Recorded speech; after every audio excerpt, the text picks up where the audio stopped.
you.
right, guys.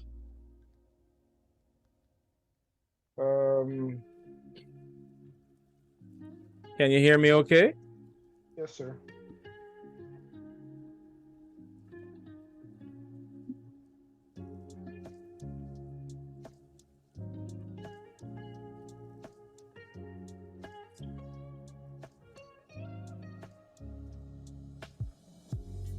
Hello, guys, can you hear me? Yes, sir. You can hear me? Okay, hold on.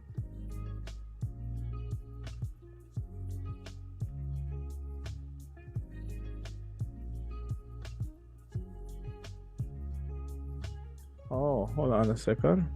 I can't hear you.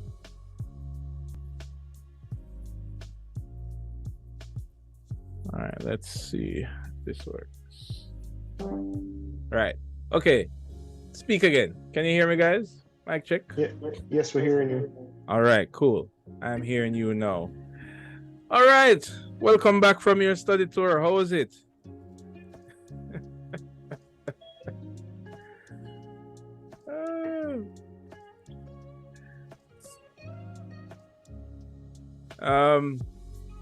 No answers.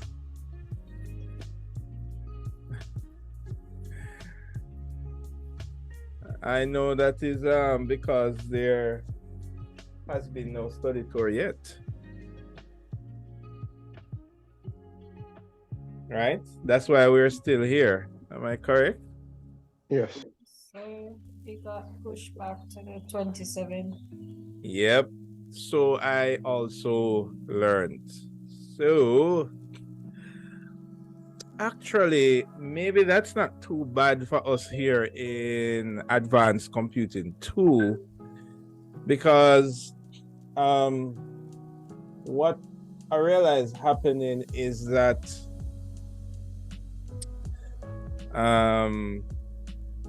during COVID, advanced computing to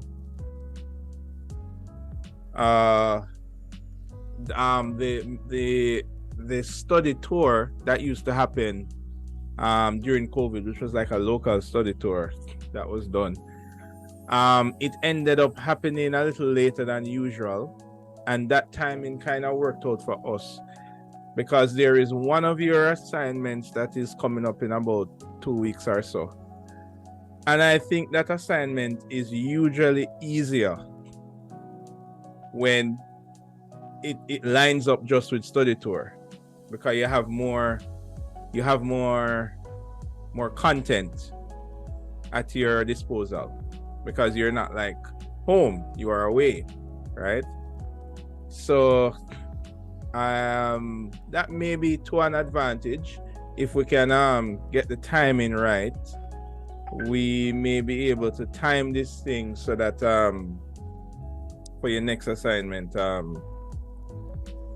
it should be easier. All right, so we are coming to the end of the first segment of the course, which has to do with infographics and architectural infographics and that kind of stuff. I started to mark some of the work that I saw coming, and generally they look okay. They look good. I think most people got it. And what I want to do is see if we can dedicate some time in our next class to go through maybe some of them, right? Because while we were doing the infographic, I was talking to you guys individually. So you guys didn't really have an opportunity to see what your other classmates was working on, right? So I want to dedicate some time so we can at least look on each other's ideas for representing data visually. All right, so we can look at that on Wednesday. Right, so okay, let me get this thing up. So we have It- some business. Yeah, question? I heard last week you gave us you gave us an image to, I'm not sure exactly what my classmate was saying, but you're supposed to give us an image or something to replicate or do. Well, the handout is on the website, right? So if you take a look at the go on the class website, you will see the assignment 2 handout. Right. Which requires us to you're given a infographic challenge to represent graphically, an architectural infographic. All right. So take a look on the handout, and then we talk. Hold on. Who asked that question? Who was it again?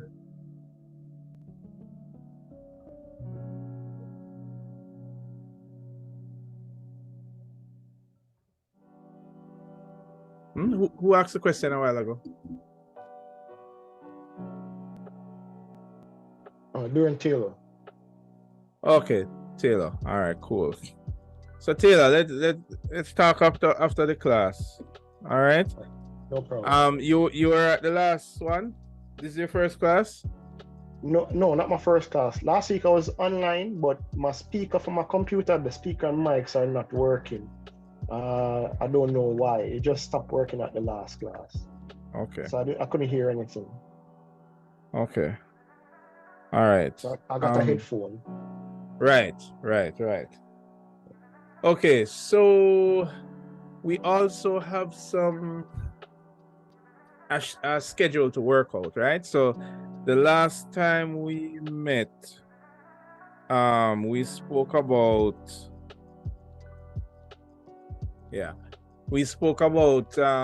when you guys come back from study tour, we would have our virtual field trip, right?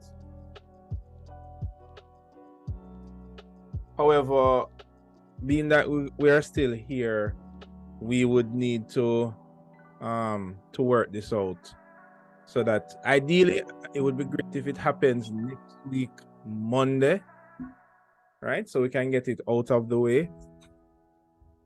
All right. So I want to mention it from today so that we kind of keep it in the forefront of our mind, because this will require some coordination with external persons as well, including the use of the lab and some other things. So I don't want you guys to miss it. All right.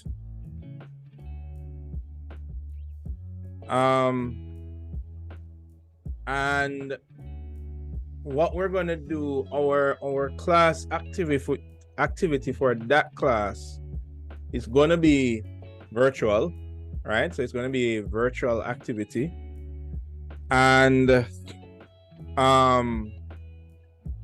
I would also like for you guys to take with you a sample of any one of your more complete studio projects.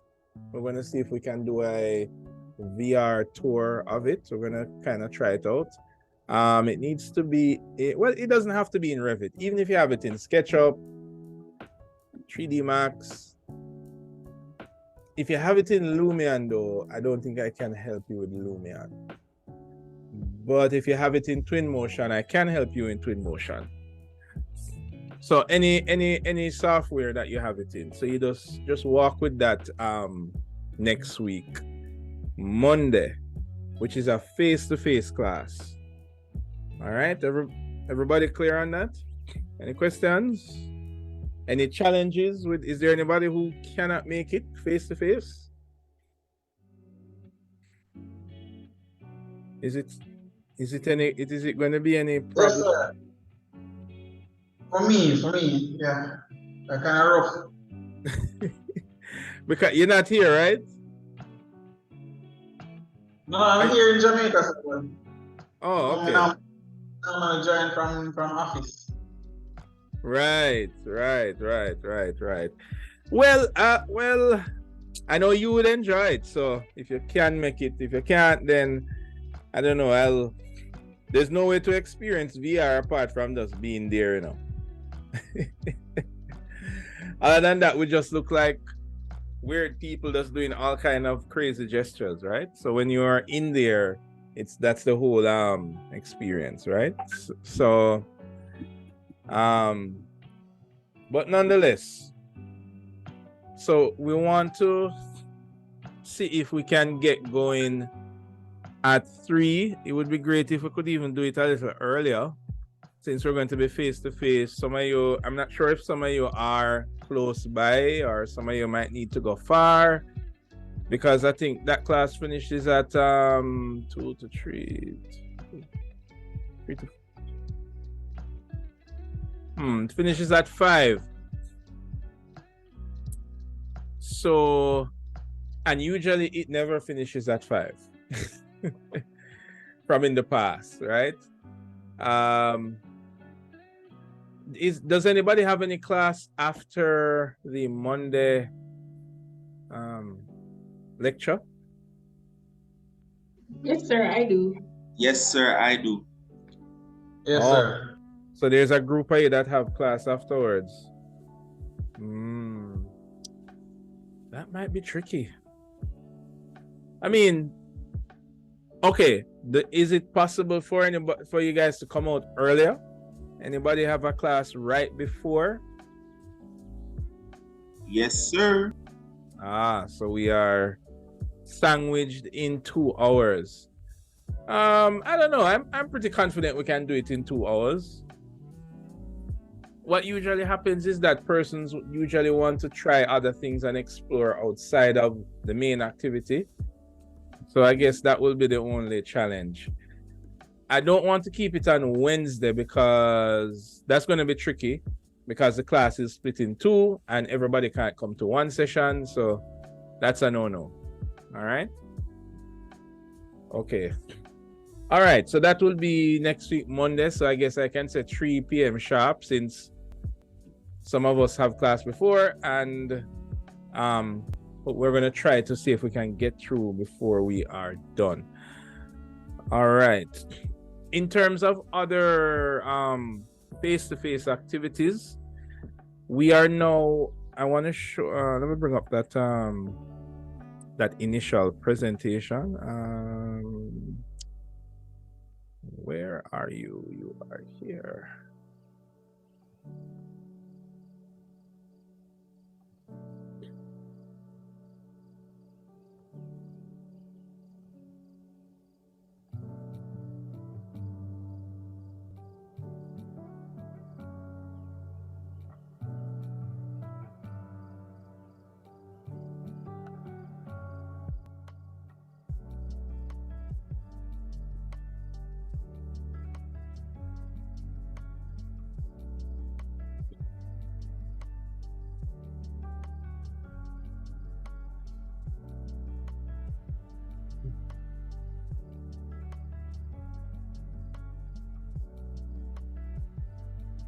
Okay, so if you remember when we initially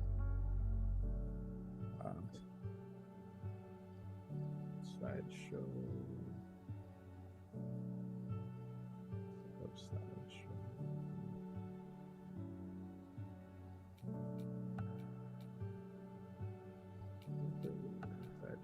There we go. All right. Right. Good. So if you guys remember, are you seeing my screen okay? Or is it frozen? Has it frozen for you? Well, I see a chart, a pie chart.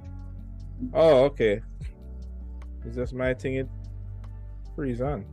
Everybody seen that? It's not frozen for you guys, right? I don't think so. It look like it's stuck? No. Okay. All right, cool. Right. So So we have these segments that we said we would deal with in advanced computing. We have technology, film, storytelling, and graphics, right? So we are pretty much at the end of the graphics chapter where we look at architectural infographics and infographics in general. Now we are moving over to film, and then we're going to move over to storytelling, right? So technology will be a part of everything that we do, right? Every time we talk about stuff, we're going to be looking at the latest technology in some way, shape, or another. So that is going to stick with us for the duration of the course, right? So in this category of film, we're going to start to look on things like architectural photography and cinematography in architecture.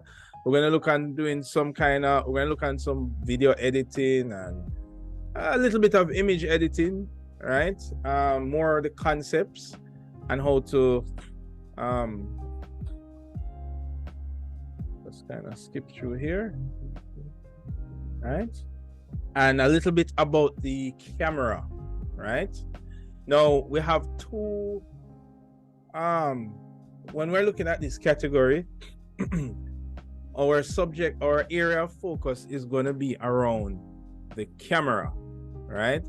And when we say camera, we're really talking about your point of view to view a piece of architecture. We're going to divide this into two categories: the physical camera and the virtual camera, right? So the physical camera, which we're going to start with, includes actual physical things, you know, like a camera, actual camera, or a phone, physically going somewhere, physically taking pictures. So we're going to have a class activity where it will require you to take some pictures. As a matter of fact, part of today's class will require you to, I hope it's not raining where you are there now. You might have to go outside and snap a picture, right? So that physical aspect of it will require some amount of face-to-face. And then we're going to look at the camera as it relates to the virtual camera, right? And that's going to be, of course, virtual using architectural software.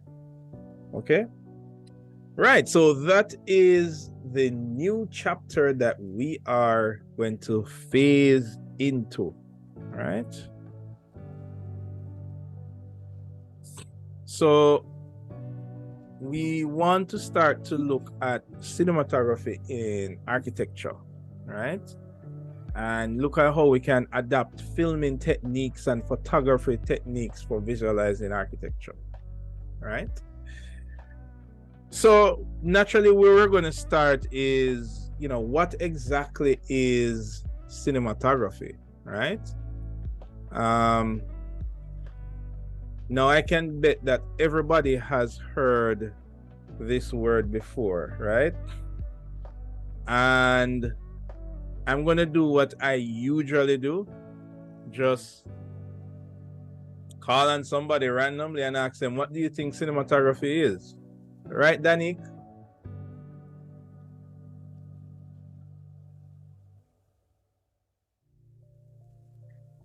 So, Danik, what do you think is cinematography?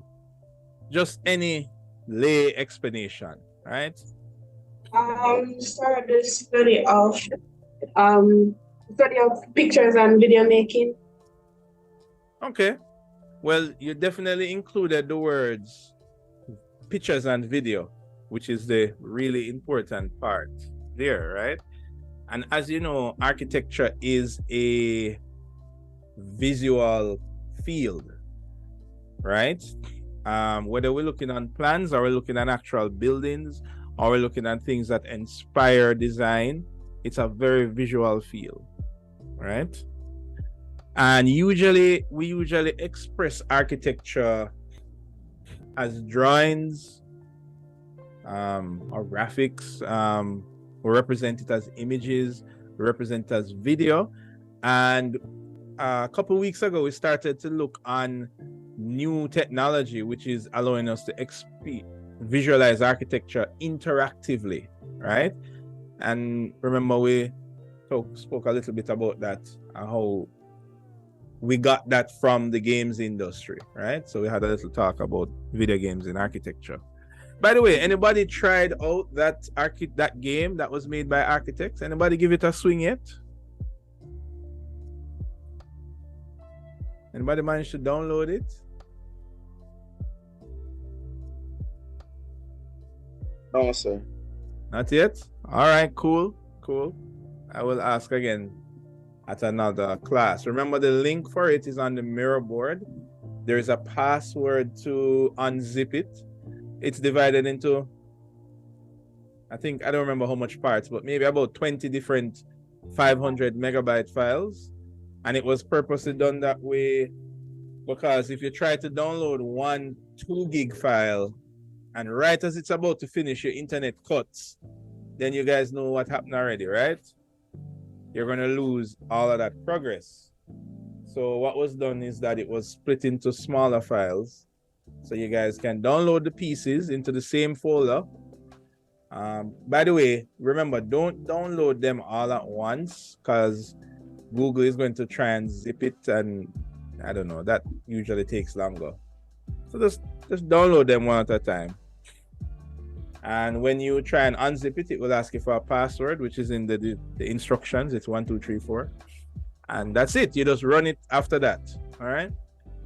Anyway, so we can see how when we're expressing architecture, where we started from was expressing it as drawings and graphics, right? At least digitally. Because we also express architecture physically as what? How do you guys express your architecture physically, your designs physically? Models. Exactly, models, right? And actually building physical items, right? But we're only working with the digital in this particular course, right? So we can kind of see where we're going from one end in the past, where we were only dealing with drawings and graphics. And we can see how we go through renderings, images and videos. And now we're going into this world of interactivity. So as images, this is where we express architecture. It could be photographs, rendered images, panoramic images, but we all know what an image is, right? And as video, we might actually video a piece of architecture with our phones. It could be with a drone, right? Or it could be virtually with 3D animation, right? So cinematography is let's say the platform on which these two will operate on, image and video, right? So as Danik said about image and video. So cinematography is really a combination of these two guys. It's a combination of photography and videography. And remember that we were already expressing architecture as photography for a long time. I mean, you guys have ever seen architectural books and you see those beautiful photos of it could be just a little detail on a building or a photo of an actual building. Absolutely beautiful photographs. And it's like when one looks in an architecture book, it's like you expect to see really beautiful photos, right? And that is only a part of cinematography, right? Because nowadays we have kind of our phones not only take pictures, but they do take videos, right? So photography, we have an official definition here: the practice of creating images by recording light. That's essentially what it is. And videography refers to the electronic capture of moving images with some kind of electronic media, right? Now, when you put these two together, you get cinematography, because cinematography is not only video, right? Because, we go to the cinema to watch movies. We don't go to the cinema to watch pictures, right? But even though cinema comes from cinematography, what we're talking about is really photo and video, right? And the what makes up cinematography is the principles and elements of design, and that is mixed with photography and videography, right?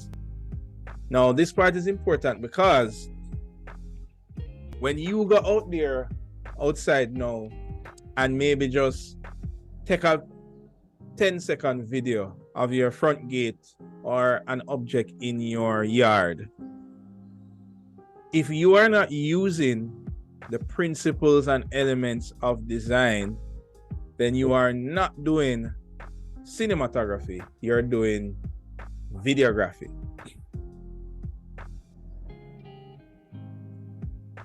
Let's put this on the other end. If you go outside and just snap a picture of a building, you just go and you hold your phone up and go so bam, grab a picture, and you're not considering the rules or of design and the principles of how you take a picture, then you're not doing cinematography, you're just taking a picture. So when you say cinematography, you're including it's almost like saying you're including movie magic in what you're doing. Right? When we go out and we watch a really awesome movie, anybody watch the new Avatars yet? The water people one? Yes, sir. Right. By the way, I've learned the hard way. If you're going to watch Avatar, don't watch the evening show, because that show is like what, 4 hours long? It's crazy, right? Yep. It was very long, very long. But yeah, you know, when you watch a movie nowadays, you know, just the way that the camera moves and the way the shots are set up, it's so beautiful. And over the years, as we go to the cinema or watch it on TV, these are kind of burnt in our minds of what good cinematography looks like, to the point that you guys can watch a movie and say to yourself, no man, this is an indie movie, it's a low budget movie. Like, you can form that conclusion in your mind. And the reason you do that is because you have certain cues that tells you, yeah man, this show, you know, look like which was like money spent on it, right? Like techniques were used to capture awesome moving images, right? So it's like we already can identify good cinematography versus bad cinematography, or what I would say, something that is not cinematography, right? So what we want to look at is how we can apply this in architecture. Now, so cinematography is the art and technology of motion picture photography, right? And notice that in this slide, I highlight the word art, right? So you remember last week when we were talking about, we were comparing the video game industry to the architectural industry, right? What are the two ingredients that the architecture industry has? Who remembers that? Right? Anybody?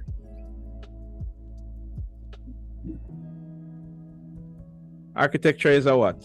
It is a art and what? What's the other one? A science. Exactly. It is an art and a science. So cinematography is a similar thing. There is an art behind it. How do you hold the camera? How do I take a picture of this building so that it shows the best what I'm trying to convey, right? But then it has a science to it, right? What is the ISO and what is my shutter speed? Anybody here messes around in photography? Anybody, any hobbies? Any photography? Sir. Okay, cool. Videography. Videography. Okay. So, photography is something that I believe that you guys in architecture school should, if you can interact with it in such way, in a minor way. This course will give you a little just a little tips of it, right? And the thing is that in architecture, you're not necessarily only going out there to take photos, but photography and cinematography is in whatever you do nowadays. When you guys need to render a picture, when you guys need to take site photos, or when you guys need to take contextual images, or maybe you need to take images of a building that already went up.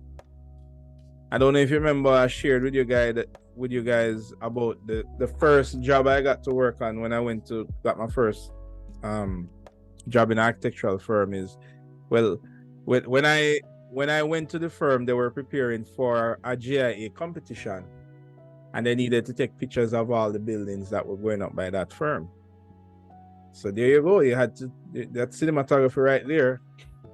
You guys are going on a study tour, and chances are the number one thing that you guys will be doing is taking photos, right?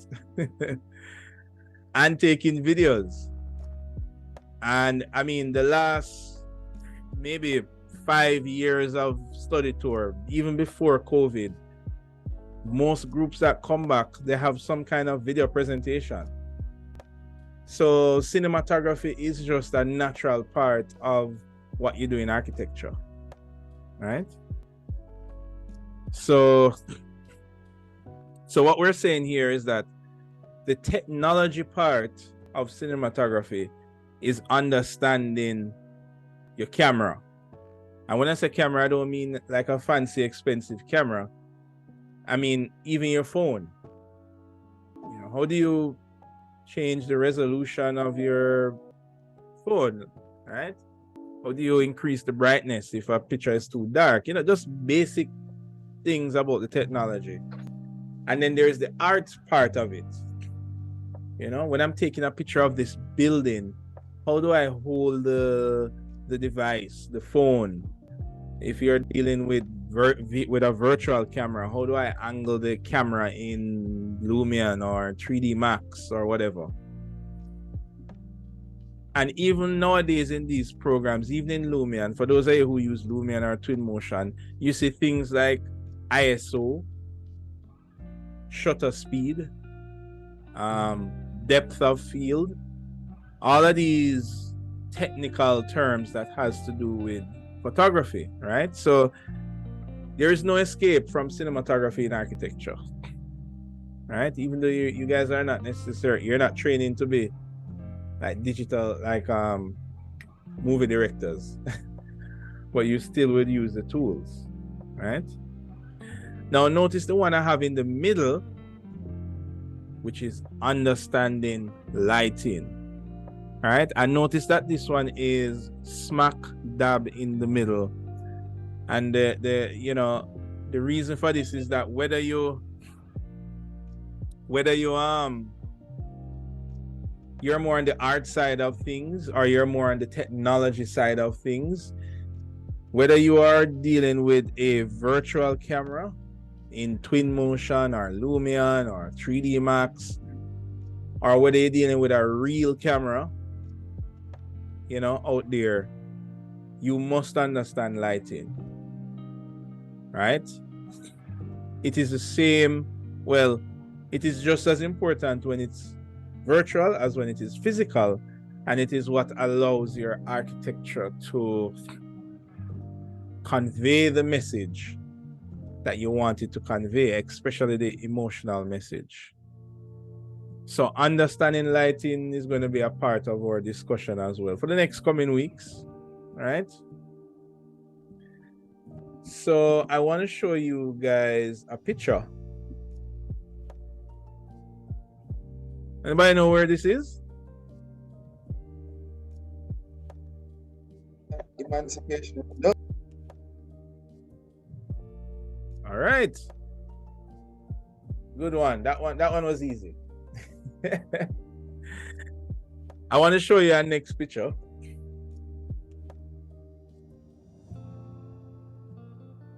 And then I want to put them beside each other.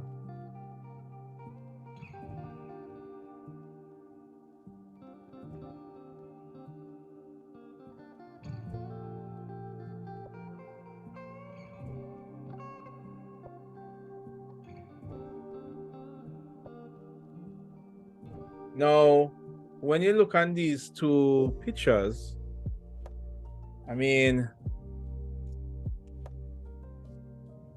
let's see. Kira, what do you think? Give me some differences that we see here, right? And we're not critiquing like the building or anything like that. We're just talking about the cinematography part of it, the photo of it. So this is a picture of the same place. They were done by two different persons. One of them came from one of those articles online talking about places that you can visit in Kingston. And the other one was done by Kenrick Bash. He was a student that I taught a couple years ago. And so he took that picture. So Kira, what are some of the differences with this photo? Okay, so the one on the right, it's a little bit more blurry than the one on the left. And then It's more blurry? Okay, continue. There is a focal point for the one on the left, whereas it's kind of off center, right? The color. What about the It color? looks, I don't know, to me the image on the left looks less vibrant. The green, I'm looking at the greens. Okay. Image on the right. And yeah. Okay. Which one you like better? The one on the left. Okay. Why you like it?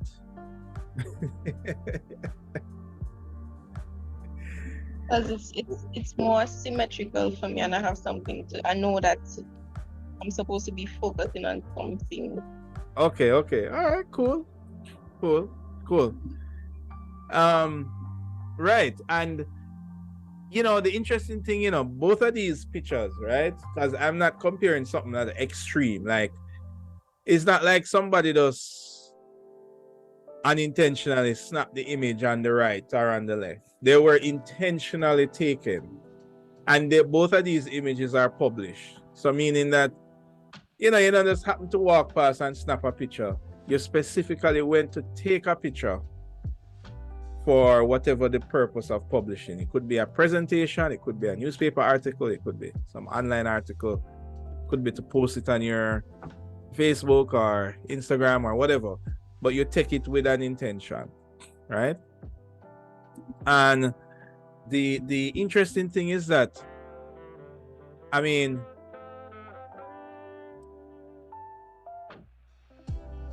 yes, both of them basically shows the same thing. They were taken at different point in time, and I think it's actually two different entrances that they were. No, actually, it's the same entrance. No, I think it's two different entrances. I don't even remember. But the point is that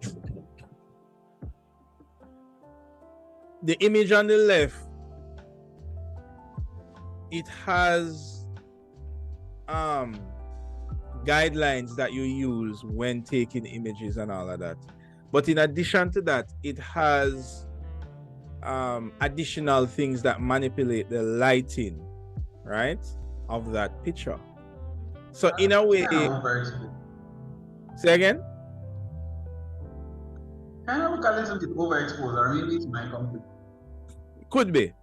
The light is higher on the left. Like there's more light. But the lighting is more balanced on the left. That's the thing. But in addition to that, right? And in addition to that, the lighting is, how you put it now, intentionally tweaked. Turn on the temperature. Yeah, turn on the temperature on the lighting as well. Right.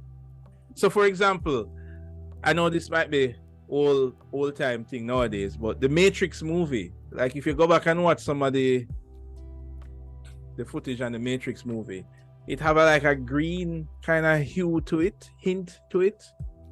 You know what I mean? So it's not like the green hint made the pictures better. It's just that it was very intentional and specific to evoke a particular response, a particular feel. And in a way, that is what cinematography is, because it's like you're presenting the thing in the best way or in a particular way to sell a particular thing, which is what we do with architecture all the time.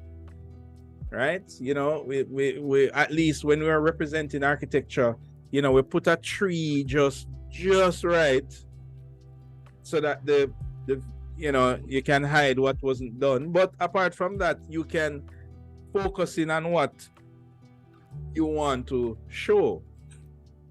Maybe the other things, maybe you blur certain parts that you don't want to see. For example, when you have people in your scene, you make them semi-transparent sometimes, right? So there are things that you do as a part of cinematography, not necessarily photo editing and video editing, but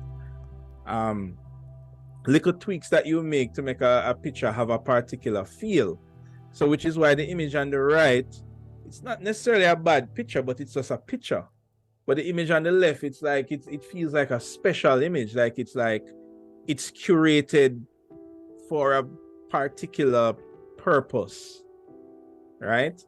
And that is essentially a bit of what cinematography is, especially in architecture, where you want to, you know, you want to take the photo in a way, but also have the lighting set a particular way and have the angles of the camera set a particular way so that it evokes a special feel to this image that you're taking, right? So I can look on one more picture.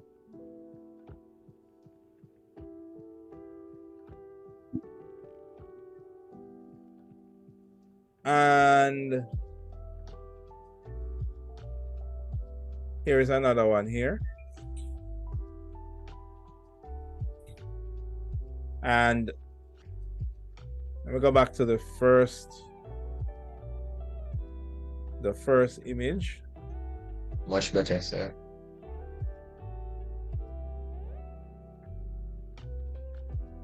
And let me go to the second image. And let's put them side by side. So First one's much better. the first one looked much better. Why? Framing, color, Framing, yeah, color. proportion. Right. The camera isn't askew like in the second one. Right.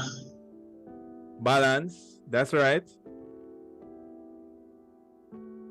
You don't have those power lines in the way. And there's kind of a hierarchy, so you kind of see that canopy in there. Right. So it's like, and you see, and that's the kind of special thing with cinematography, because the image on the right was a picture from Observer. So it was like on their website, and the image on the left is also a picture by that same student that does architectural photography, right? Their website is capture.com or capture.org. I can't remember. Capture with a K, right? But anyway, so there are these intentional things that were done to the image on the left, right? And we hear a lot of them, framing and balance and all of these things. And those things that you're mentioning are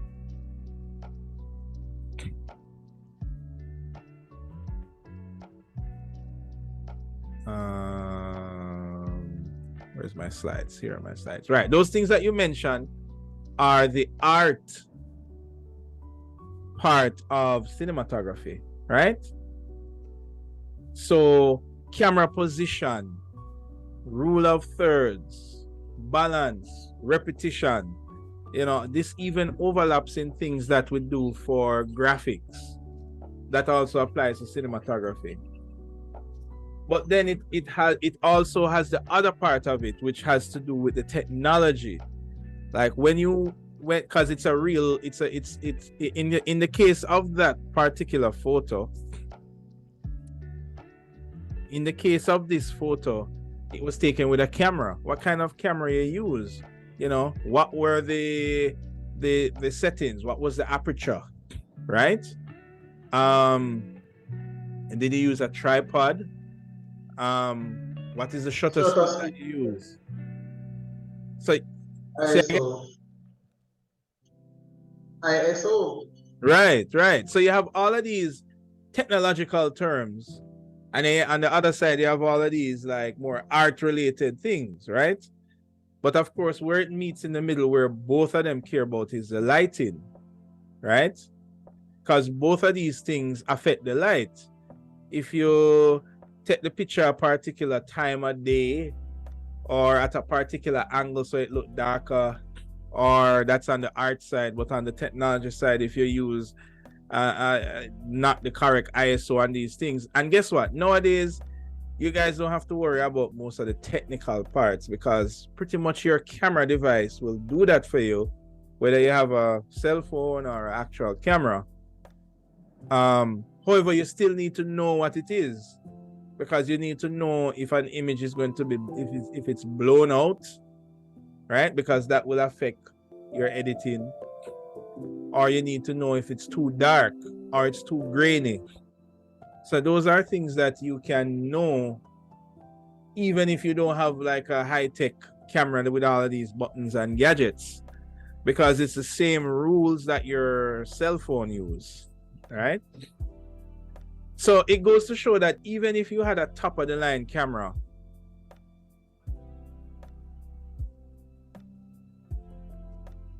in order for you to do cinematography, you still have to have an understanding of light and lighting, and you still need to have an understanding of the art that goes in behind it, whether it's physical or virtual.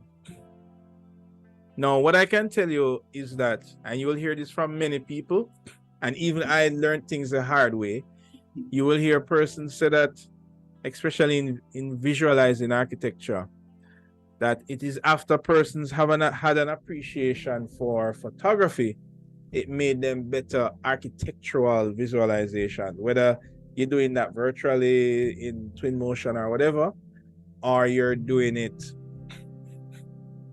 physically by actually going out and taking photos, right? And you know, because in reality, when you go to take a photo, when you go on study tour and you want to take a picture of this beautiful church that you want to put maybe on the cover page of your document, or you want to use it as some kind of inspiration for something,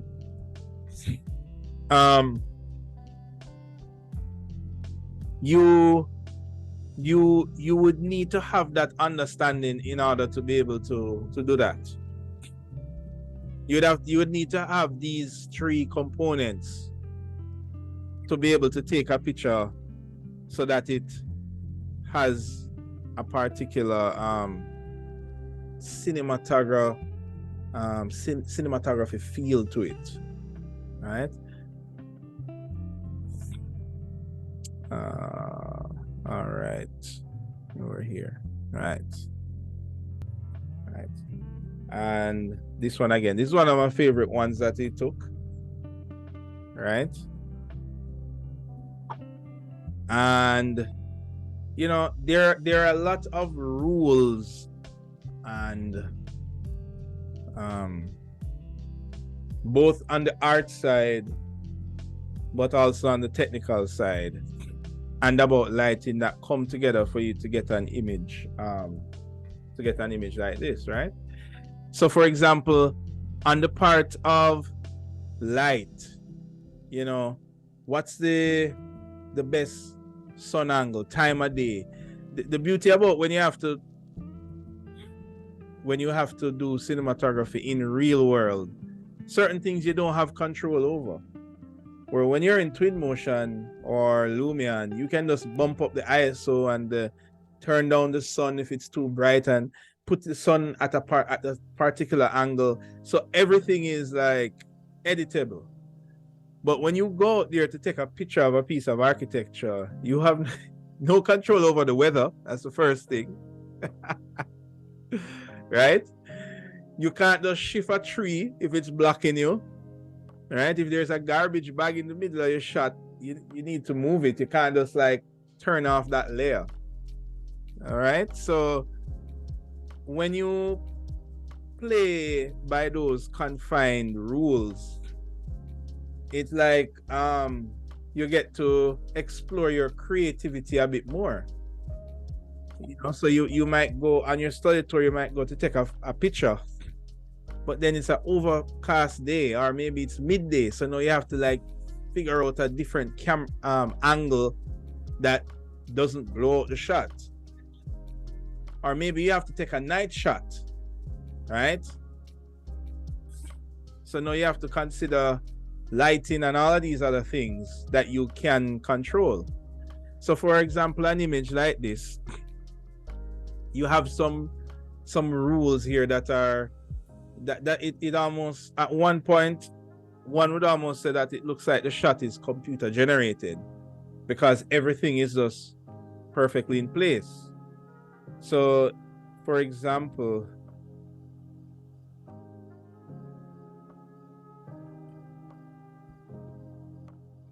right, so for example,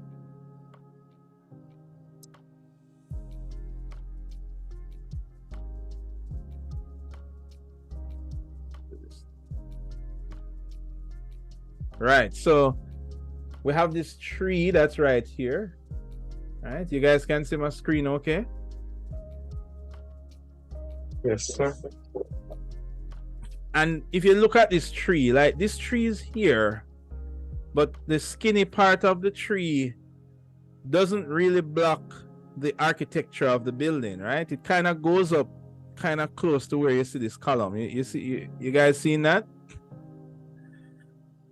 Now the part of the tree that would block the building is in the part of the shot that has the most sky. Can you guys see that? Yes. I mean, obviously, he didn't move the tree and put there, nor did he Photoshop a tree in the shot, right? Those things are stationary, so you have to work around those things. This tree that's here, it almost looks like a tree that you would just find in Photoshop and just drop right there, but that tree actually exists on site. And then there are some trees like this one here that you can't do anything about. You just have to work with it. Right? So you're there with your phone or your actual SLR camera, whatever device, it doesn't really matter. But these things that you have to manipulate, you have to manipulate them regardless of whatever technology you have. Maybe only if you had a drone, then you could like go higher than what you could physically get to as a human being with a camera, right? Then there is also other things as well. So for example, this is anywhere from maybe a 10 o'clock sun to maybe a 2 or 3 o'clock sun, because when it's a 12 o'clock sun, what direction is the sunlight coming from Candace? When it's a 12 o'clock sun, where is the sun coming from?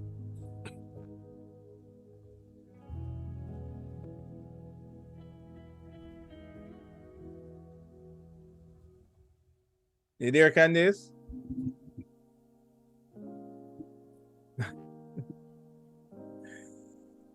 You guys have to watch for when I'm passing the ball, you know, because I will just pass the ball anytime, right? Out of the blue. Donald, if it's at 12 o'clock sun and you're taking a photo, where's the sun direction coming from, primarily? Would it be directly overhead? Exactly, directly overhead, right? which might not necessarily be the best time to take the shot. So for example, like, how do you guys remember when you do like probably first year when you had to do like drawing, and when you're doing an elevation drawing that is curved, you know, how do you represent that it's curved? Because obviously it's flat. How would you represent that? I'll throw that one out to anybody.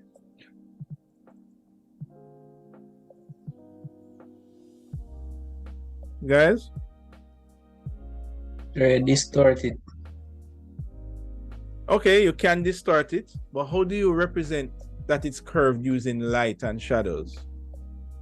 The area closest to the end is darker. Right. Yes, is a. I Or you can use lines. You can use lines. Exactly. You can also use line. Right. So when you look on this shot, there are a lot of curved sections. And if we had taken a 12 o'clock shot, we wouldn't have taken advantage of areas like this. Like when you look on this area here, you can see the light. Oh, sorry. I'm sketching on the wrong screen. Right. So if we had taken a 12 o'clock sun, the light will be coming down. So when you look at areas like here, you can actually see the light curving around the wall, right? Same thing for this roof here. You can see the light curving around the roof. And whenever you take a photo that shows things like this, you give a photo what it's called depth. And that is one thing that helps to give you a photo live or video, right? So, you know, you're in a world where you don't control what angle the sun is coming at or how much clouds are in the sky. All you can control is how you hold the camera to make the best use of the situation, right? So I just wanted to kind of point these things out to just give you an example of, you know, why cinematography is so important. I mean, and yes, you might want to touch up the lighting and shades and shadows in a Photoshop or a Lightroom, right? Which we're going to also explore that. We're going to explore a program like Lightroom that's free, because I know Lightroom isn't free, right?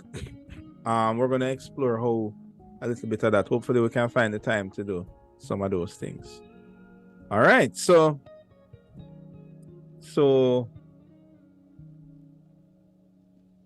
it's stuff like that that we are going to look at. Now, the first thing that we want to touch on is the technology side of things. And then we're going to take time and work our way through to lighting, and then work our way to camera position and movement. And maybe this might go over 2 different lectures, so we will see how it goes. We might do a little on Wednesday, and on the following Wednesday is going to be Ash Wednesday, actually. Right. So, but anyway, let's continue. So as we deal with the technology aspect, this is where we're going to start, at least for this lecture. And wherever the time reaches us, then we just cut there and continue another time. So I want to ask you the first question here. Ignoring the brands, Canon or Apple or whatever, I want to show this question out to individual persons first, because I want to hear some individual ideas first, right? So, Forbes, do you think there is a difference nowadays, right? I'm not even talking back in the day, I'm talking nowadays. Do you think there's a difference between having these 2 devices? Or what do you think the difference is? What is your opinion? I feel like the main difference is one is catered specifically to taking images, photography, while the other one is mainly multitasking. Yes. So, but what about the cost? Which one costs more? The Canon, I think, the Canon. All right, cool, no problem. I'll put your answer in a box. Okay. Who is that? Alia? What do you think? You asked why? What? Well, firstly, I'm getting your opinion on this thing. On these two differences. Do you think they make a difference, and what kind of difference you think they make? They kinda are. Because let me see, what does that zoom lens say? No. Don't go into. You don't go into detail. What kind of Apple phone is that? What kind? No. Right, Just the one, concept that one is a cell phone and one is a professional camera. All right, so let's see. I'm not that good with Apple, but I'm gonna guess that this is it. I'm not sure. You got into specifics again. I don't know. You asked me which Apple phone, so I'm gonna tell you. I'm saying you must ignore what Apple phone it is, ignore what camera it is, and also ignore the lens that's on it. It has a lens. Let's just leave it at that. What do you think is the main difference between these two technology? Just that the other is more compact. And what would you say? Easier to carry around and more user friendly. What about the image quality? What do you think? I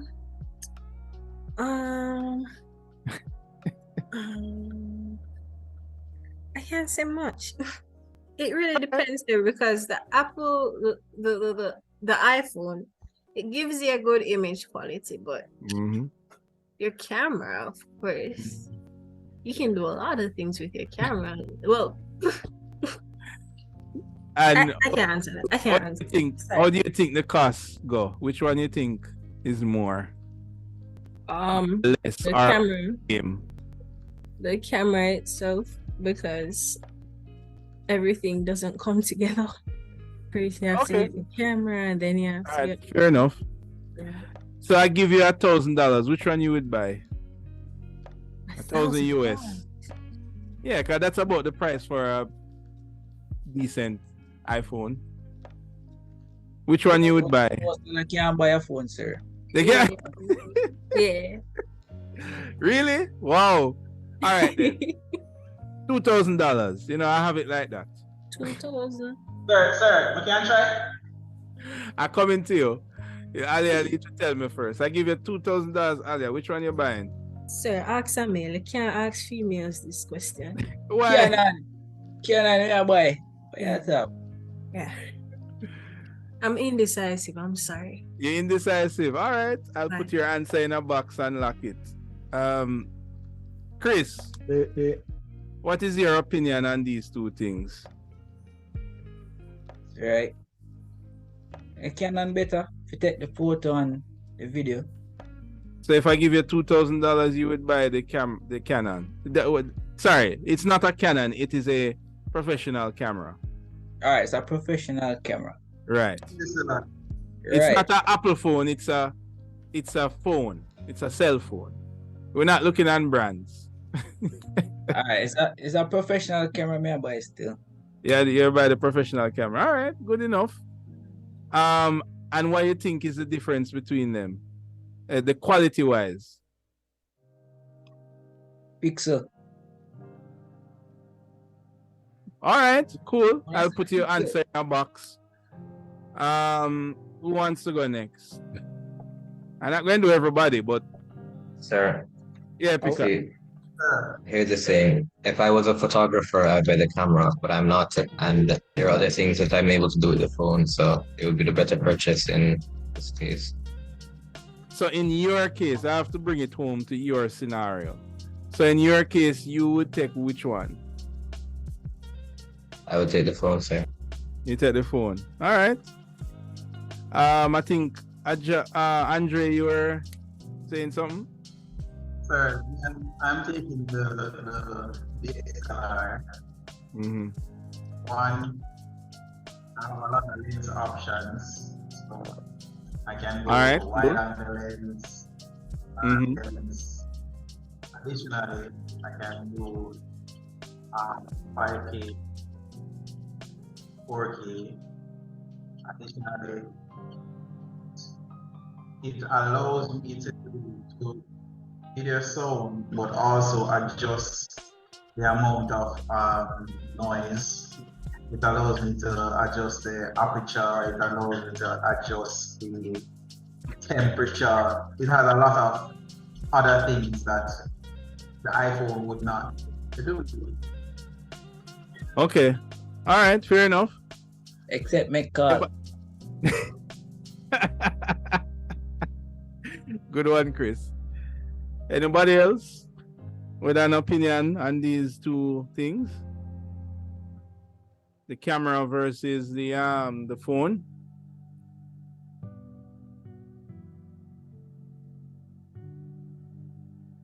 Okay. So, this is an interesting dilemma nowadays because on paper, both of these devices appear to have the same spec, except the lens. Andre bring up the thing about the lens.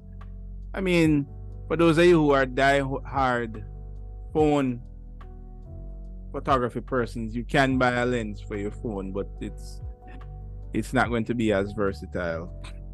But nevertheless, lens is available.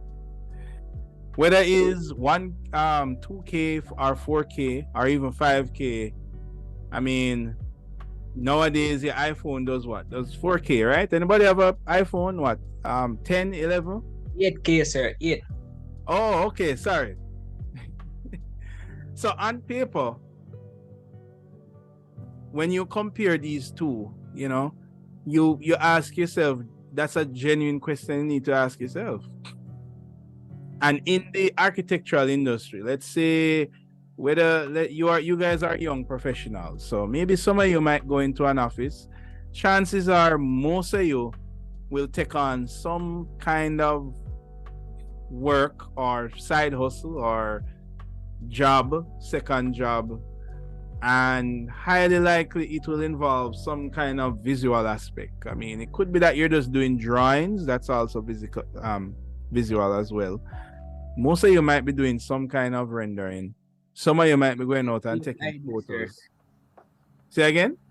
I said fake ID. Hopefully not. So you guys will need a camera device. So, on one hand, there isn't any, how you put it now, secret sauce answer that I can say, oh, no, you must choose the phone or you must choose the camera. Because Chris bring up an important point, not about the fake ID, but about the fact that the phone can make calls. And it's not about making calls, it's just the fact that one of them has features like, App Store and apps that you download and make calls and use WhatsApp and all of these things. And the other one is for taking pictures. So one might look on the professional camera and say, but the professional camera can only do one thing. And then if you say, all right then, but the professional camera can go to a higher resolution. Not so. As a matter of fact, in most cases, your iPhone can go to a higher resolution than a professional camera of the same cost. You can buy cameras of the same cost. Okay. All right. You see, I have to make sure. So, yeah, go ahead. I can't believe that one, sir, because if you take a picture with an iPhone, you take the same picture with a stock DSLR. Right. But you know how to adjust the settings, you'll get a way better picture with DSLR. I also believe that. Okay, go ahead. I also believe that one of them, I believe the camera is, for example, the phone. If you take the picture and you're supposed to put it on a bigger screen, it might seem pixelated versus the camera, which won't.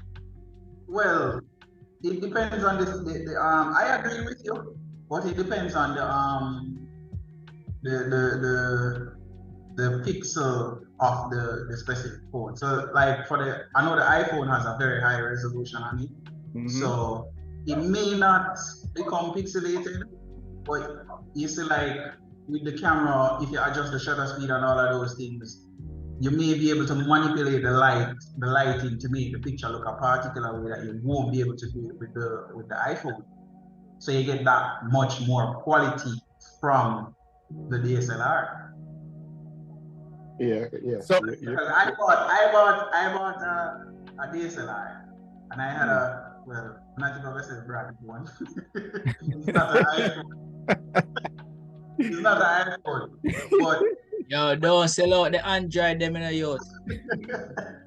when I just get it, even though I had a great camera, the picture looked horrible because I didn't know the settings. I know how to adjust the settings. Okay. So that's the difference, because with the iPhone now, they program it so that it does it automatically. To what extent? So what I hear you saying is that the professional camera gives you more knobs and levers for you to tweak settings. Yeah, when you can use it, that's the difference. Yes, when you can use it. And the cell phone now doesn't give you the knobs and levers. But however, in terms of the on-paper quality, meaning this gun can give you 8K, this one give you 8, both of them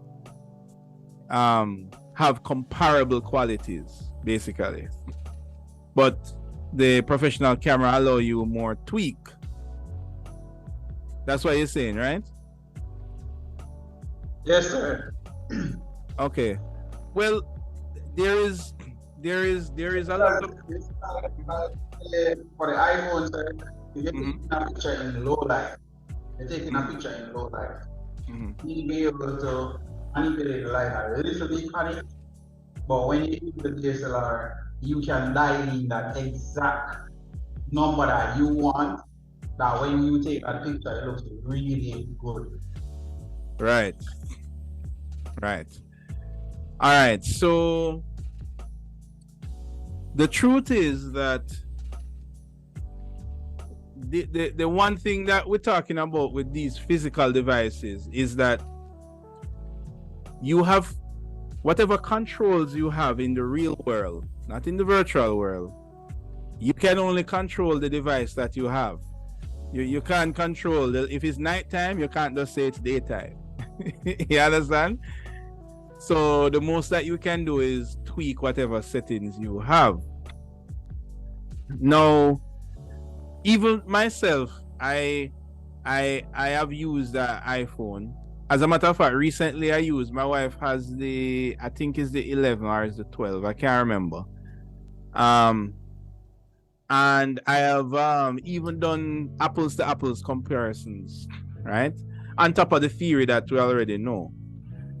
And as a young professional, right, you do need a phone. That's like a requirement of everyday life, right? A phone. In this field, you do need a camera. Now, your phone carries a camera, yes. And most high-end phones carry a camera that is pretty good. So in a normal situation, you go outside, you take on a regular day, you take a picture with your iPhone, On a regular day, you take a picture with your professional camera, they look the same, right? And that part of it is true. Now, where things start to get a little tricky now is when you are in particular situations and you need to tweak the things of your phone. So as Andrea said, yeah, you are able to tweak more with the camera, but that isn't what is going to push you only to get a camera.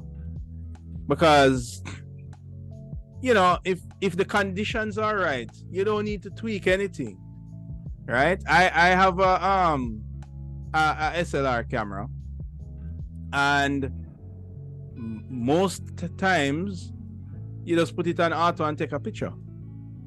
I mean, you don't have to be like, okay, I need to adjust my ISO and by the time you do that, the thing that you're trying to take, gone. Right? So for most of the time, you're going to use it on automatic. And it is because of that I would say that I am sold on getting a really good smartphone, like one of the Apple, but even the top end Notes or those other ones, they have good enough quality that you can use.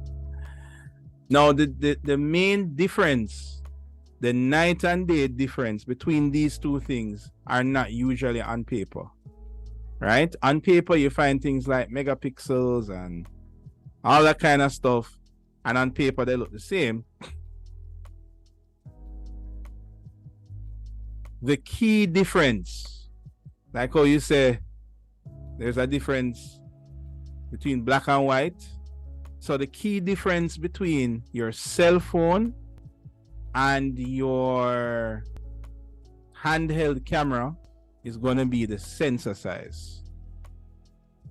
And if you look on the specs of your phone and the specs of your camera, usually sensor size, it's not like at the top of the list. It's like this fine print in whatever specifications you're looking at, because people, we're talking about features like for your camera, you say, oh, it can be used as a webcam, and oh, it supports this size lens, and this is the amount of megapixels it has, and all of these things. It has in-body stabilization, and you have all of these specs that you can compare, and a lot of them that are in the camera are in the phone. Your Apple phone has stabilization as well, and it's pretty good. Like, I've used it and it's like magic. As a matter of fact, the stabilization in your phone is better than the stabilization in your camera, right? In most cases, right? So it's like when you look on these two things, the more practical thing would be, okay, let me just get a really good cell phone. It costs the same as a camera.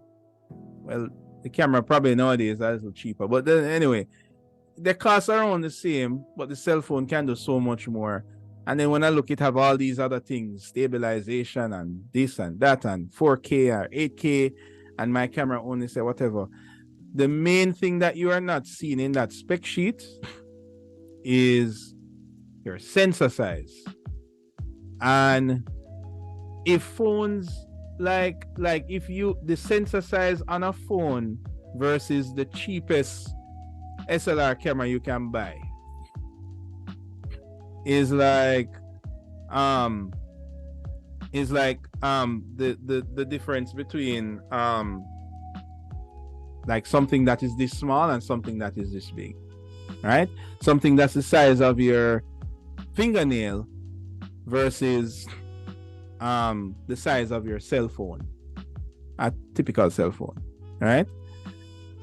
So the sensor size is what is the main difference.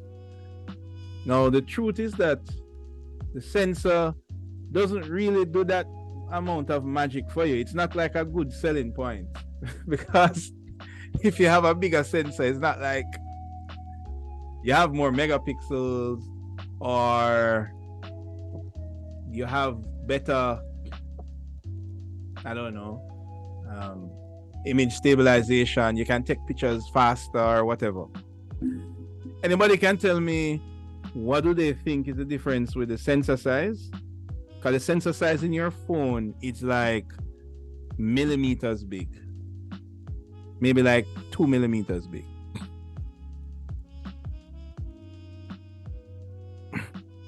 Anybody? Anybody ever come across this information anywhere?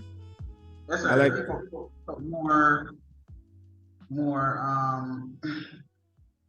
colors, but I know Okay. that the image would be captured on the sensor and then sent. Right. So even Okay, go ahead. no, you go ahead. Don't go ahead, because I have a diagram that I just remember that I have on here. As you said, image captured, and then I just remember. Captured on the sensor, which means that per square inch or per let's say centimeter, for example, you're capturing that much more pixels or colors on that sensor size compared to the one on the phone. So it's richer. I was about to ask you, so what does that give you? What does a bigger sensor give you? So you're saying the colors are more richer? Yeah, more data. Yeah. Okay. All right, cool. In a way, it's kind of like asking,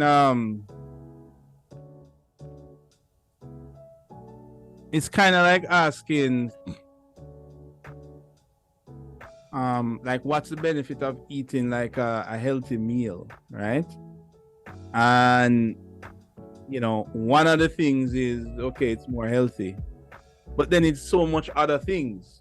So that's the interesting thing about a sensor size, because the best way that you can describe the advantage that it gives you is it gives you more information.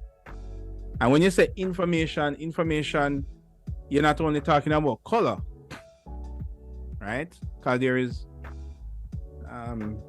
you have to think of it as in the digital world, information is zeros and ones, right? So it's like saying, I give you 1 gig of data versus 10 gigs of data.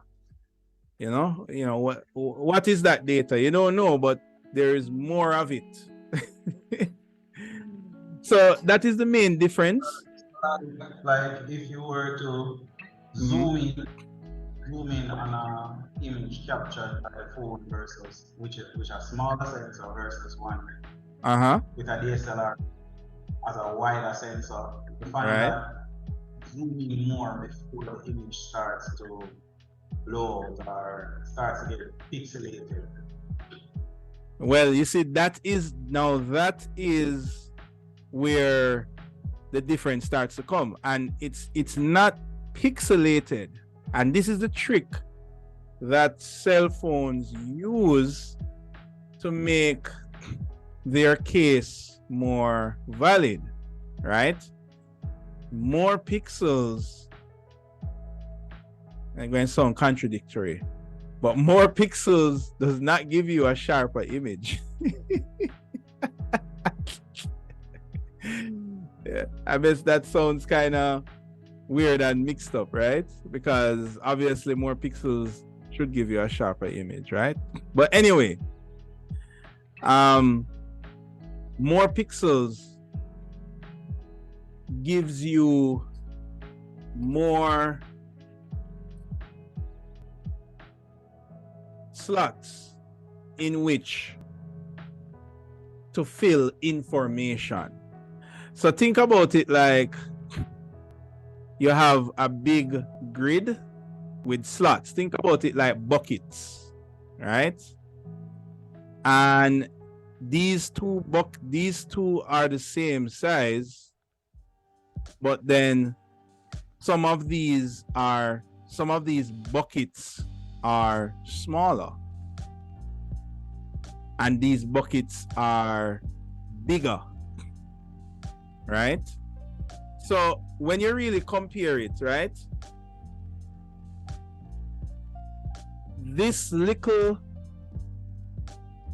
blue square here and this green square here has the same amount of pixels, but the physical size of the one green square compared to one square is bigger. So it's like saying that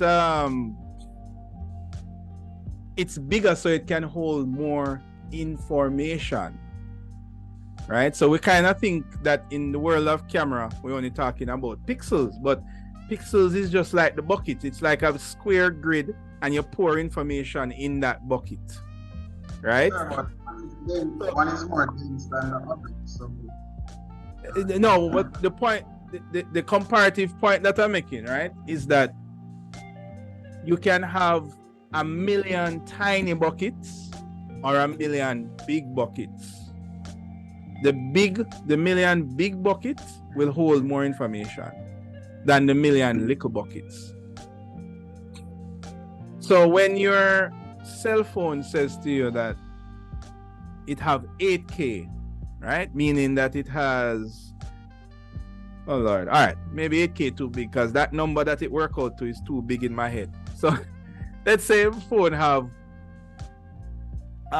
is HD, which will hold about 8 million pixels. So you have 8 million buckets.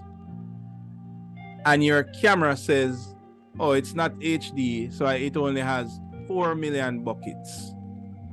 But the thing is that the buckets in the camera are bigger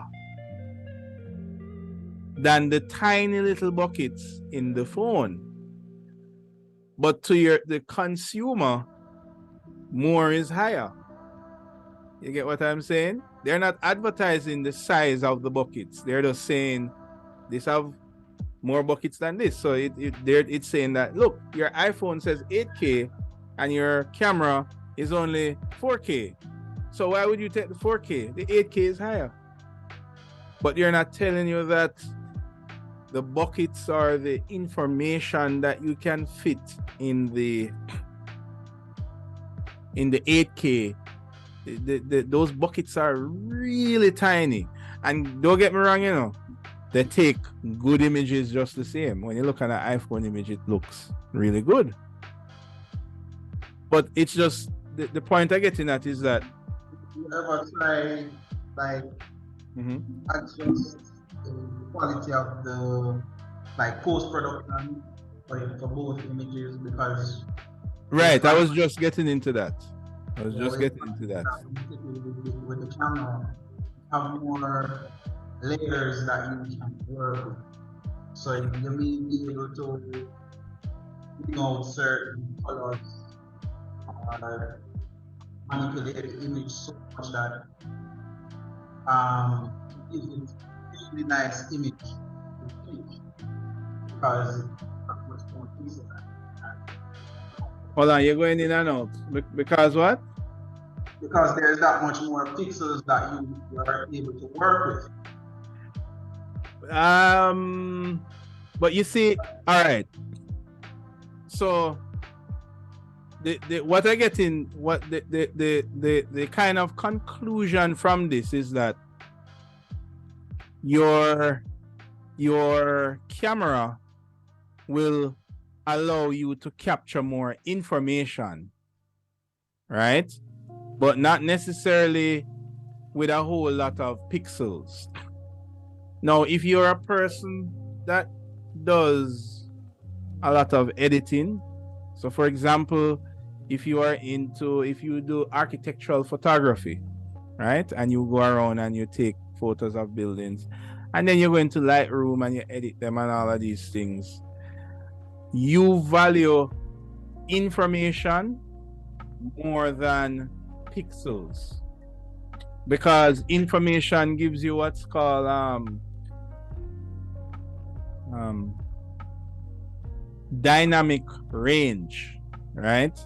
And what happens is that the bottom line is that when you go into, if you're just going to snap a picture as is, and for the most part work with it, then your iPhone is fine. But if you are going to do editing in any way, shape, or form to that image or video that you capture, then it is no longer about how many pixels that you can grab, but how much light information, how much information can those buckets hold. Because when you start to increase contrast and you want to brighten an image, so if you take an image that was taken with an iPhone and you want to brighten it, or you take an image that was taken with a camera and you want to brighten it, you're going to find out that when you brighten the image with the camera, it starts to reveal information that you couldn't see. But when you brighten the image that was taken with the cell phone, you just make the black spot brighter because it can't store that much information.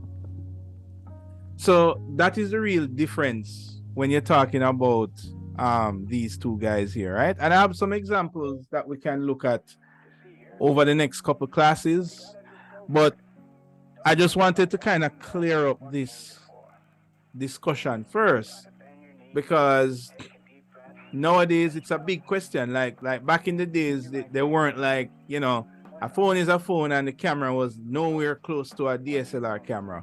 But now it's like the flip side. The phone is more attractive in terms of having the number spec. And if you ever wondered to yourself, like, why would I buy a DSLR camera and my phone is telling me that it has higher spec? Well, the one thing that the phone doesn't advertise is sensor. I mean, it does advertise it, you know, but it doesn't put it up there like how it put up 8K. And you know what I mean? Those are like the big headline elements. But it's not about the sensor. And the truth is that the phone cannot compete in that sensor market any at all, because the sensor that goes in your phone is so tiny. You know, so I remember the comparison that I gave you. The sensor that is in your phone is the size of your fingernail, and the sensor that is in your camera is the size of your phone screen. So those are significantly different sizes, but it does not increase resolution or pixels. What it captures is information. And the more information you have, think of information as more clarity. So you can have a high resolution noisy image. Yes, sir. Versus yeah, go ahead. With a camera, you can go into a room that is underlit, or right, that is also true, right? And you take a picture within that same room, and then you go into Lightroom and you bring out, you enhance the brightness, and then you actually can see the furniture within that space. Right, that is true. So that is what I'm describing as information. It's not only color. As a matter of fact, it's really just light. But light means clarity. Because remember what makes up your image. Pixels are those slots that has to be filled by light. So the more light information you have, the more you can fill out those slots with data. And that data is represented as images. Right? So yeah, naturally, once you're talking about low light, yeah, go ahead. What's fascinating about it is that when we think about it, we say, who really sit down and really think about this? And it must be a you know. I know, right? Yeah, the history of photography is quite interesting. Like, you know, it's coming from a long way. So, you know, as human beings, we build on top of each other's knowledge. So thank goodness we can do that. And we don't have to start from scratch every time. We would never get anywhere. So yeah, so which is why when it comes to low light, right? And when I say low light, I'm not necessarily talking night. But like in certain situations, you will hear like the iPhone, they advertise the best in low light. And a lot of the technology behind cell phone is AI upscaling. So the computer looks at these 2 pixels and say, oh, if one is blue and one is dark blue, then the one between it must be middle blue. And it kind of does that estimation when you take photos. But it's like when you get a water bill that is estimated versus an actual bill.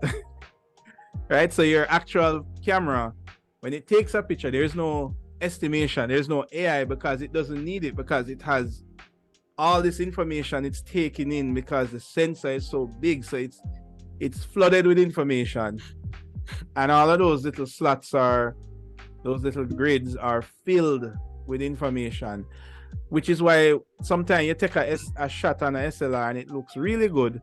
You take a shot on your phone and it also looks good.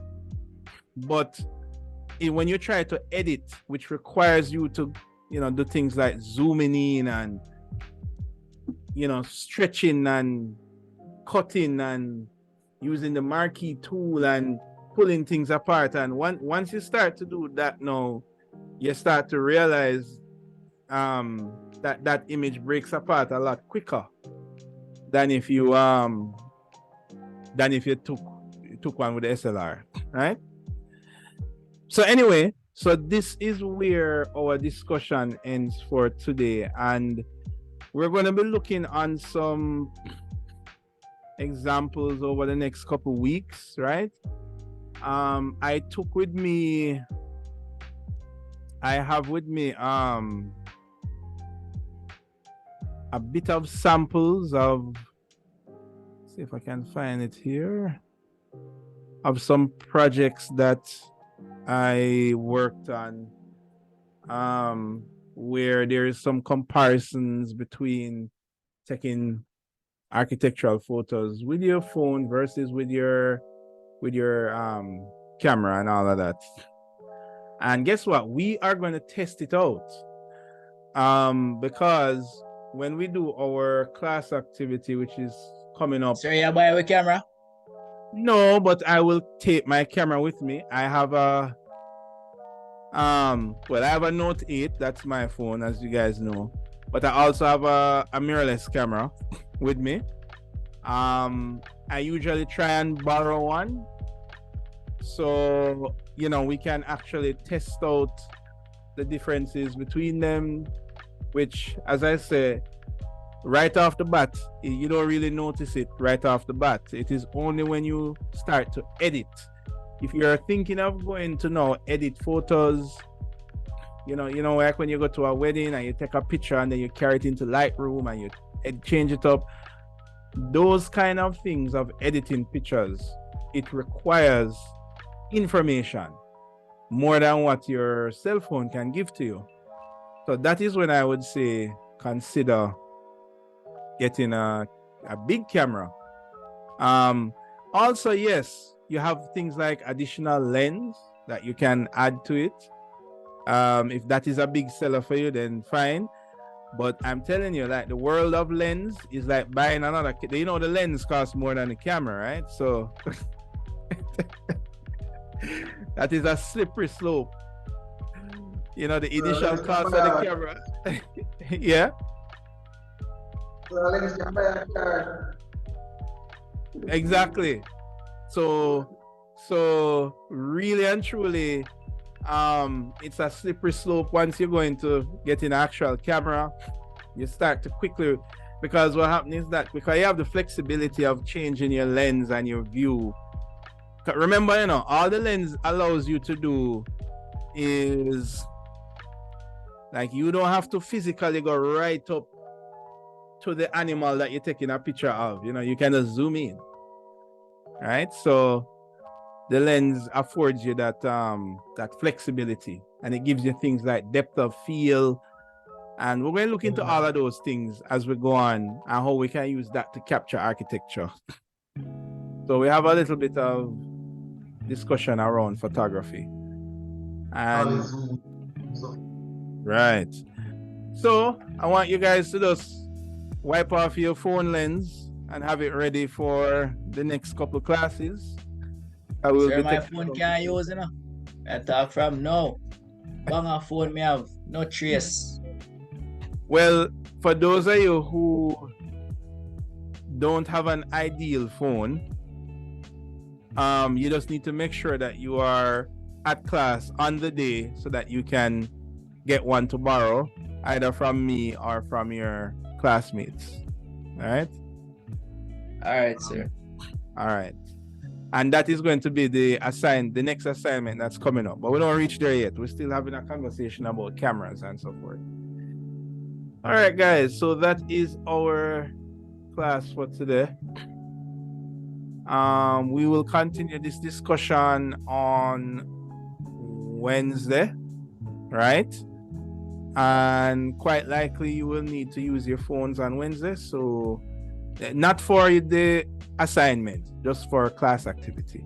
So don't worry about if your bangers have a camera, it will work. So we're going to meet up at school or something? Say again? Are we going to meet at school on Wednesday?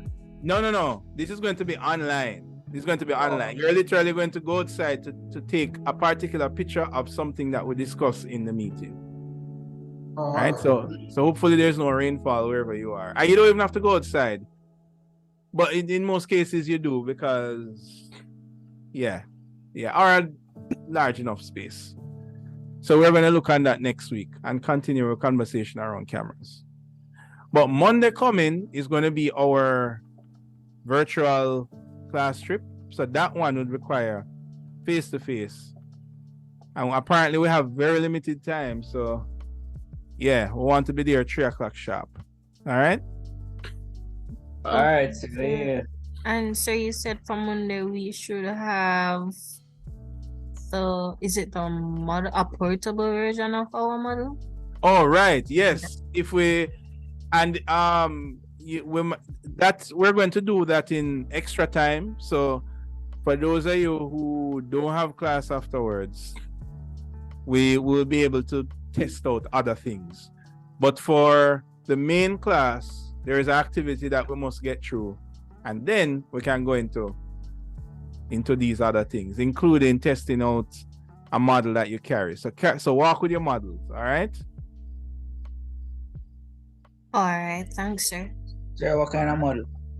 Any digital model of any studio project that you had that's like relatively complete, like you have everything built out. You have a flat land or some kind of surface, and you have a building which you can actually go into, right? In any program except Lumion.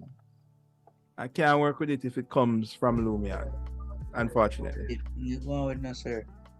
If you know, sir, Lumion are world leading, man. Can I style it? Well, I would beg to question. But I can't take the information out of Lumion. That's the thing.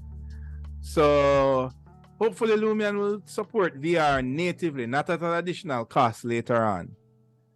But for right now, it doesn't. Oh, and yeah, it a move like a macaron it want to work with, sir. You have to pay for it. Yeah, trust me, Lumion, they're moving like Max, like a Apple.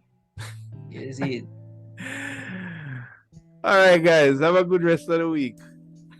All right, sir. We link up. All right. Thanks, sir. Same to you. All right, take care. Later, sir.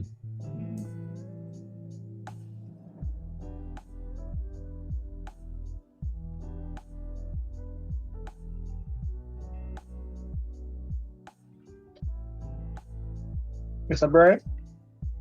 Yes. All right. You were saying that you're about last class, right?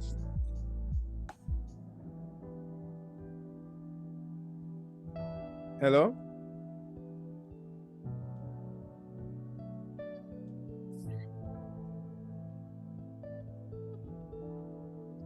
You hearing me now, Mr. Brian? Yeah, man, I'm hearing you now. Okay, all right. Yeah, I was saying last week Wednesday, my computer it just stopped. I don't know. I just turned it on and it just said no speaker or audio or microphone detected. Right. So I couldn't even hear what was going on in class. My classmate told me that we were supposed I don't know word for it, but we were supposed to select something and you give us something on top of that and we make an image or something regarding that. Right. So you took a look on the handout? Yes, I look at the handout. So he said I should select assignment 2. Yes. Right. Right. So were you assigned any one of those shapes? No, I wasn't assigned. Am I the one that's supposed to pick, or you were the one that pick it for me? One of them you choose, and the other one I choose for you. I choose the first one, the clock. All right. So what you need to do is you need to did you put your name on the mirror board? Mirror board. Let me check. Right. So when you go to the link on the mirror board, I will release it for you so you can Okay, no, you don't have to go to the mirror board because that was the activity of the day. Okay. Which one you say you pick? The clock. All right, cool. All right, so the other one that you're doing with the clock is going to be the one with the fishbowl. Fishbowl. Yes, yeah. Yes. Okay. All right. So I want you. So those are the two that you're going to do, and the instruction is. I'm stuck with the fishbowl, or you can choose something else. It's random because that was the activity for the day. Nobody got to pick their first one. You can change the clock if you want. I give you an opportunity now to change it. But the first one was right. The first one was random. Okay. Right. So yeah. So just follow the instructions and create an architectural infographic. Remember to use the notes from class. Right, so the architectural infographic is basically a party diagram, but with information in it. Right, but with information. So look on the mirror board. It have an example showing you how to move from a party diagram to a architectural infographic. Okay. At least it gave you an example. It's on the mirror board. Mirror board. All right. Okay, sir. When is this due? So this one is due. Hold on, that one is actually due today, the 13th. Yep. Because we got it about a week and a half ago. Yep. So that one is due today. I will still collect it, however, in a percentage a day. All right. Okay. So those things add up, so don't linger with it too long. I'm gonna get on it tonight. Well, see if you can do it up. I mean, it's not difficult. Yeah. Just look on the examples on the mirror board and go from there. All right. All right. Take care. All right, thanks.